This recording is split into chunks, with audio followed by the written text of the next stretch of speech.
വല്ലാതെ ദാഹം അനുഭവപ്പെട്ടു.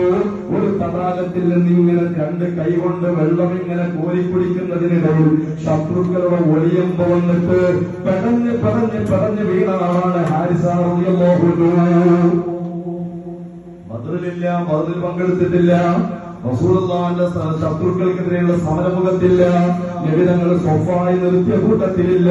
ഹാരിസാബങ്ങള് അവര് ഷഹീദായി കിടക്കുന്ന രംഗം കണ്ടപ്പോ അവിടുത്തെ ഉമ്മ വിവരമറിഞ്ഞു. അവിടെ ഓടി വന്നുകൊണ്ട് റസൂലുള്ളാഹിനോട് ചോദിക്കാൻ, എന്റെ ഹാരിസ കൊലയപ്പെട്ടിട്ടുണ്ട്, അവന്റെ അവസ്ഥ എന്താണ്?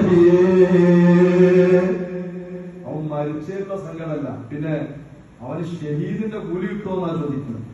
ഒരു ഉമ്മ, ഹാരിസത്തിന്റെ ഉമ്മ ചോദിക്കുന്നത് അവൻ മരിച്ചു എന്നതിലുള്ള വശമല്ല, പിന്നെയോ അവന് ഷഹീദിന്റെ കൂലി ഉണ്ടാകുമോ?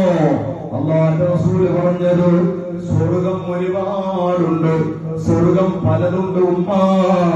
നിങ്ങളെ ഹാരിസ ജന്നത്തുൽ അഅ്ലാ ഫിർദൗസിലാണെന്ന് മുഹമ്മദ് റസൂലുള്ളാഹ്